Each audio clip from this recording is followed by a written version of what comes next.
So hello mga sis, this is Pikasima, ang inyong Filipina dito sa Romania. So ngayon ay pag-uusapan natin. Marami tayong pag-uusapan kasi nag-ayos ako sarili ko kasi aalis kami maya-maya ng partner ko. Hinihintay ko lang siya. Tapos tinry ko lang tong socks. Socks lang to ginamit ko. So para mag-curly yung hair ko, hindi ko na kailangan gumamit ng pampainit. Ay, ang cute. Char. Ayusin natin yung camera. Yeah, tingnan natin, okay? Kung effective siya. And then the other one, let's say, ay, ang cute. Di ko alam. Tinry ko lang. Naisipan ko lang kaninang itry. Ay, bagag kasi yung hair ko. Tingnan niyo ang ganda. I like it. I like it. Ay, bongga. I like it. So pretty. Teka nga, mag-selfie nga tayo. Ay, taba ko. Sorry.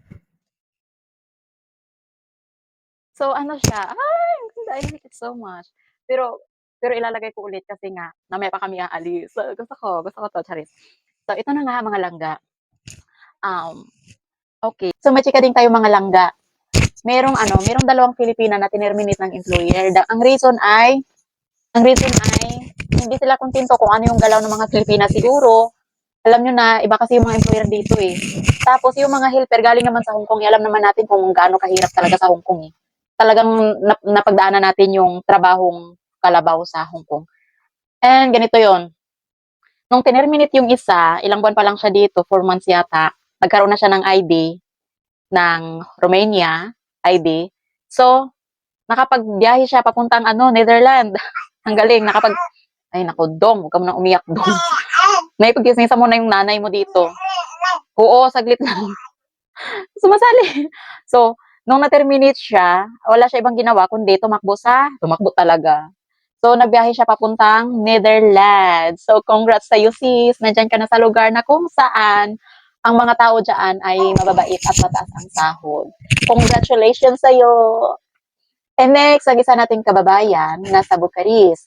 Hindi siya pwedeng umalis kasi wala pa siyang ID.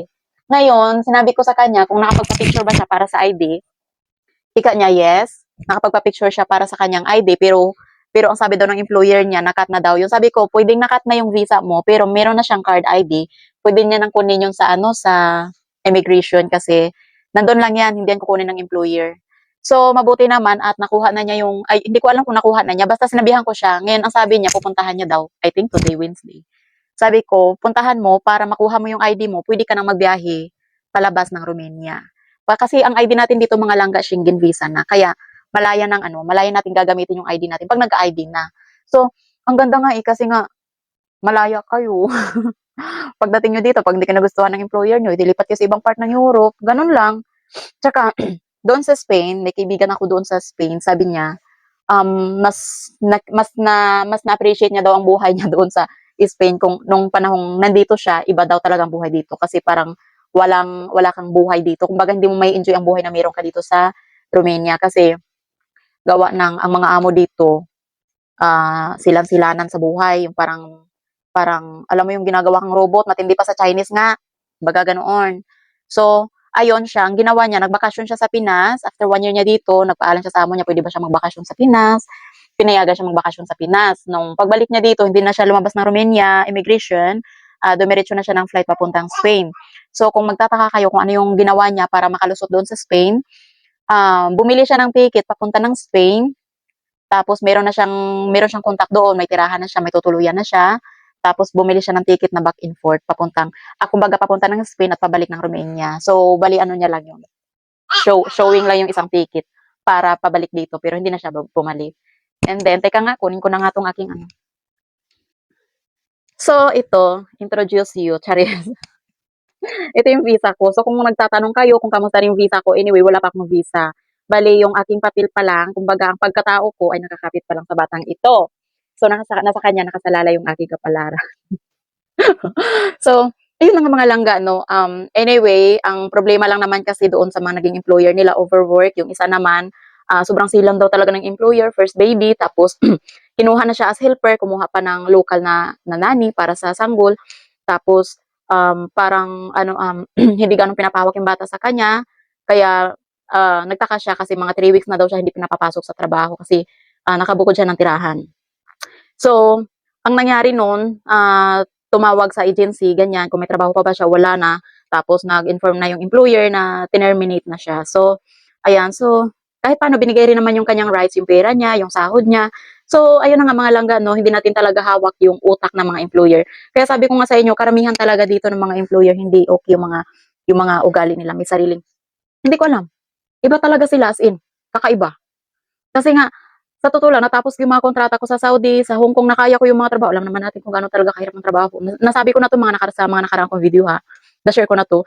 Pero ngayon, dito sa kanila, ibang-iba talaga sila magtrato ng helper as in parang slave, ganun. So, ayan. Pero hindi man ako nagsisi na nag-asawa ko ng Romanian kasi ang lalaki dito iba naman ugali kaysa sa babae.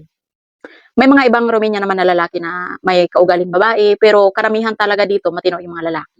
So yun, ayan, tingnan nyo yan. Nakikipagchismisan. So yun na nga mga langga, no? Sa mga willing talagang pumunta dito, hindi ko nire-recommend. Pero marami pa namang mga ano dyan, papuntang ibang part ng Europe. Pero kung gusto nyo makatipid, pero pagdating dito, lakasan lang ng loob ha, walang iyakan, walang hinaan ng loob, kailangan isipin palagi na para sa future, okay? So hindi ko to masasabi na dito kayo mag-stay, dito kayo mag-residence kasi hindi ganun kadali ang mag-resident dito, okay? May mga kakilala na ako na nakapag-asawa ng Romanian, nagkaroon na ng anak, pero hindi sila matatawag na Romanian citizen kasi hindi sila marunong mag-Romania. So kailangan mo dito mag-Romania, kailangan mo marunong ka mag-Romania, marunong ka magbasa. Pero kung makikita nyo gaano kahirap talaga yung Romanian at saka yung pagbasa, nahihirapan ako mga langga. Mas madali sa akin matutunan yung Arabic at saka yung Chinese Cantonese. So, yun yung chikading natin for today. Baby ko ay nakikinig. I'm so happy for my hair. Ay, sis. So, yun na nga mga langga. And what else pa bang i-share ko sa inyo? Yeah. Kasi ito ang insurance dito, pag nag-apply, sample, kasal ka na, or may anak ka, hindi ka kasal. So, ang insurance, i-apply ko ang insurance ko, kailangan ko magbayad ng 2,500 lei, or 500 euro sa pera nila. So, wala pa ako niyan. Tipid. Mahirap ang buhay. Asawa man ng pigado ang lagay. So, okay ra. Ang importante, pogi. Lahi pogi, na? So, ayun nga mga langga ng waiting pa ako makaipon. Tapos, doon mag-apply na ako ng aking ID card. Pero hindi siya, hindi siya permanent resident ha. Ano lang siya, may yearly lang siya. Kailangan ko siyang, siguro ang unang nabibigay is 2 years. After that, mga 5 years na ulit. Ganyan. So, ang kakilala ko kasi after kasal nila, pinrasis na yung kanyang ID, binigyan na siya ng 5 years na na visa dito. Ganyan, resident, 5 years resident. Pero hindi siya Romanian resident ha, kasi kailangan mo talaga mag-aral ng salita nila. Kaya ang sinasabi ko sa inyo, mas maganda na kung kumbaga, kung maliit, kumbaga, bla bla bla bla bla. So, ito yung mga langga. Kapag hindi nyo ganong afford sa ibang part ng Europe, itry nyo na lang dito kasi affordable naman yung kanyang gastos. So, aabot naman siya ng mga 60,000 in pesos sa atin. Tsagaan nyo na lang pagdating nyo dito, tapos pakisama na lang pakisama. Pag hindi na kaya, gawa ng paraan, o gusto nyo mag-skip sa ibang sa ibang part ng Europe, basta as long na may ID na kayo, magagamit nyo yan papuntang Europe. Tapos ipon ng pera, punta ng Spain, Italy, kung saan nyo gusto, basta may mga kakilala kayo sa ibang part ng Europe. Yun yung mahalaga, mga langga. Kailangan, pagdating nyo dito, or bago kayo pumunta dito, may mga contact na kayo sa ibang part ng Europe. Kasi hindi natin alam kung anong kalalagyan nyo dito.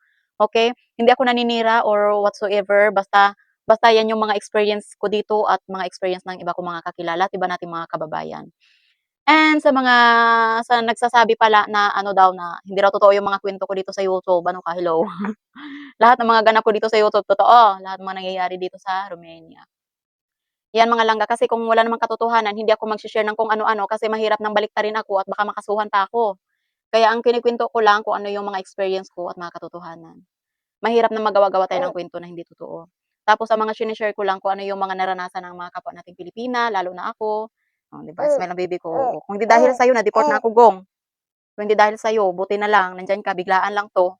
Kasi siguro, alam niyo yung andun ako sa part na ang hirap ng kalagayan ko kasi mag-aanak na naman ako, mag-aasawa na naman ako, pero meron naman siyang good side, gawa ng kung hindi dahil dito baka nasa Pilipinas na rin ako mga langga, tambay, gano'n. Siyempre wala naman ako ibang alam na skilled na trabaho maliban sa pagiging driver. Oh, pero ngayon dito hindi ko magagamit ang pagiging driver na 'yan kasi yung license ko nawala. Tapos expire na 'yon nung 2002 pa. Hindi pa ako napag-renew at hindi pa ako nakauwi ng Pinas kaya wala rin. So, dito 'pag gusto mo naman maging driver kailangan mo pa rin matuto sa salita nila. So, gano'n kahirap itong bansa nila, hindi gano'n kadali. Masasabi ko na lang siguro sa ibang part ng Europe katulad ng English language, magagamit niyo yung ano niyo, license niyo. So, tiyaga lang bago kayo pumunta i-ready niyo na yung sarili niyo.